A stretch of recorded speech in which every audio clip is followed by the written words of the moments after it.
सोचिए, क्या ऐसा हो सकता है कि ये जो हमारी दुनिया है, हमारा पूरा ब्रह्मांड, ये असल में एक बहुत ही एडवांस कंप्यूटर प्रोग्राम हो?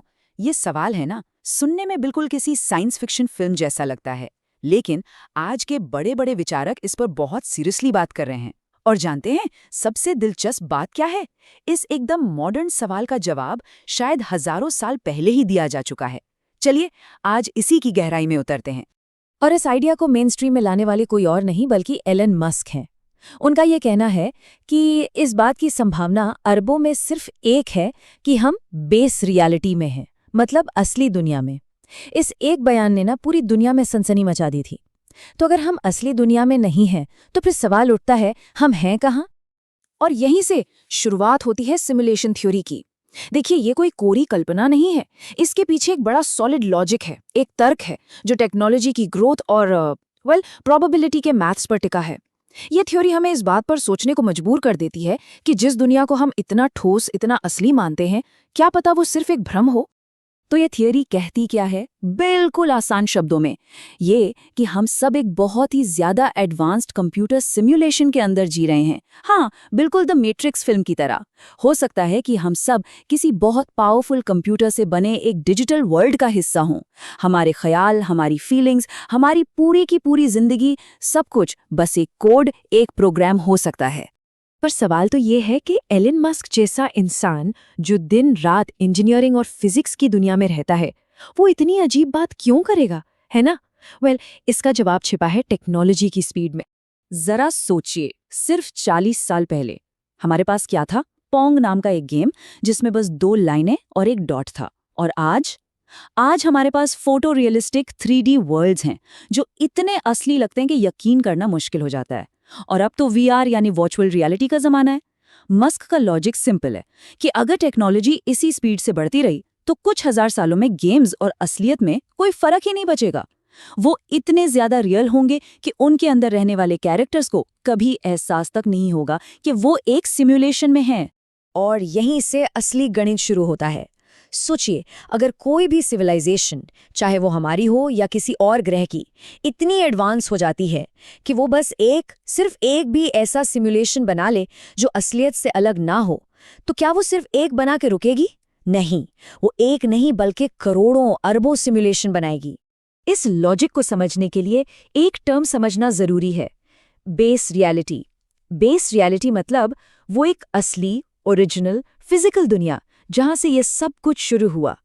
अब खुद सोचिए, अगर एक असली दुनिया है और अरबों नकली यानी सिम्युलेटेड दुनियाएं हैं, तो ज्यादा चांस किस बात का है कि हम उस इकलौती असली दुनिया में हैं या फिर उन अरबों नकली दुनियाओं में से किसी एक में? मैथ्स के हिसाब से तो जवाब बिल्कुल साफ है, हम शायद एक सिमुलेशन में ही हैं। ये एक माइंड बेंडिंग मॉडर्न थियोरी है जो पूरी तरह से साइंस और टेक्नोलॉजी से निकली है। लेकिन क्या हो अगर हमें पता चले कि ये सवाल, ये कन्फ्यूजन हजारों साल पुराना है? चलिए अब जरा भविष्य से निकलकर सीधे अतीत में चलते हैं। भारत की एक बहुत पुरानी कहानी में हमें मिलता है एक राजा जिसका नाम था जनक।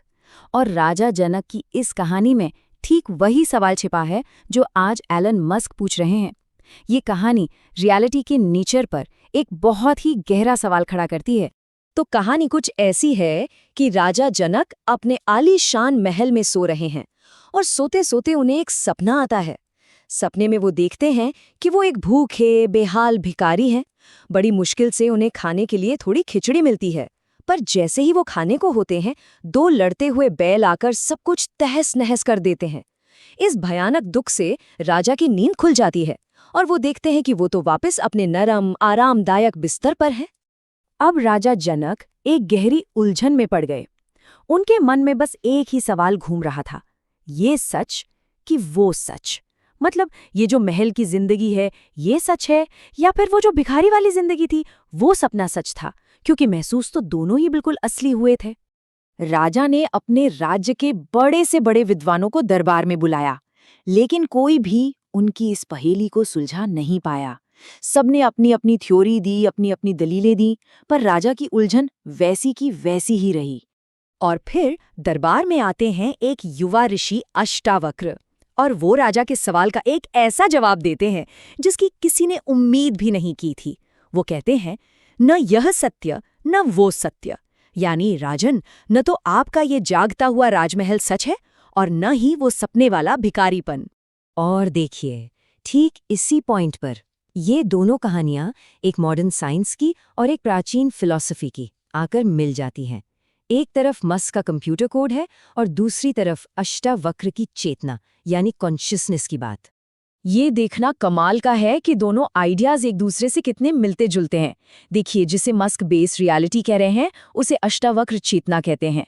मस्क की दुनिया पिक्सल और बाइनरी कोड से बनी है, तो प्राचीन दर्शन में दुनिया पंचभूत यानी 5 तत्वों से बनी है। और मस्क का जिस सुपर कंप्यूटर पर यह सिमुलेशन चल रहा है, अष्टावक्र के दर्शन में वही चीज आत्मा या द सेल्फ है। अष्टावक्र का लॉजिक बहुत गहरा है, पर समझने में आसान है। वो कहते हैं कि देखो, सपना इसलिए सच नहीं हो सकता क्योंकि जागते ही वो गायब हो जाता है। ठीक उसी तरह जागने वाली दुनिया भी सच नहीं हो सकती क्योंकि जब हम गहरी नींद में होते हैं तो वो भी गायब हो जाती है। तो फिर सच क्या है? सच केवल वो हो सकता है जो हमेशा रहे, जो कभी ना बदले। और वो एक चीज जो हमेशा रहती है वो है चेतना, वो एक्सपीरियंस करने वाला, जो सपने को भी देखता है और जागने वाली दुनिया को भी। तो फिर सवाल ये उठता है कि अगर ये एक सिमुलेशन है, एक खेल है, तो इस खेल के पीछे का खिलाड़ी कौन है? ये सिमुलेशन चला कौन रहा है? इसका प्रोग्रामर कौन है? एलन मस्क और ऋषि अष्टावक्र दोनों हमें इसी आखिरी और सबसे बड़े सवाल तक ले आते हैं। अष्टावक्र इसका जवाब एक बहुत ही सुंदर शब्द में देते हैं, स्वयं प्रकाश। इसका मतलब है वो चेतना जो खुद अपनी ही रोशनी से रोशन है, बिल्कुल सूरज की तरह। उसे जानने के लिए किसी और चीज की जरूरत नहीं पड़ती। यही वो असली रियलिटी है जो सपने को भी देख रही है और जागने की दुनिया को भी, लेकिन खुद इन दोनों से बिल्कुल अलग, बिल्कुल परे है। तो आखिर में हम कहाँ पहुँचते हैं? हम देखते हैं कि एलन मस्क जवाब को बाहर खोज रहे हैं, एक सुपर कंप्यूटर में जो इस सिमुलेशन को चला रहा है। और वहीं अष्टावक्र कहते हैं कि वो सुपर कंप्यूटर कहीं बाहर नहीं बल्कि हमारी भीतर ही है। वो आत्मा, वो चेतना ही सारे अनुभवों का असली सोर्स है। और सिर्फ अष्टावक्र ही नहीं, गोस्वामी तुलसीदास ने भी कुछ ऐसी ही बात कही है। उमा कहूँ में अनुभव अपना, सत हरि भजन जगत सब सपना। शायद इस पूरी चर्चा का सार इसी एक लाइन में छिपा है। ये हमें सोचने पर मजबूर करता है कि क्या हमारी ये दुनिया जिसे हम इतना रियल, इतना ठोस मानते हैं, वाकई एक सपने की तरह ही है और असली सच कहीं और है।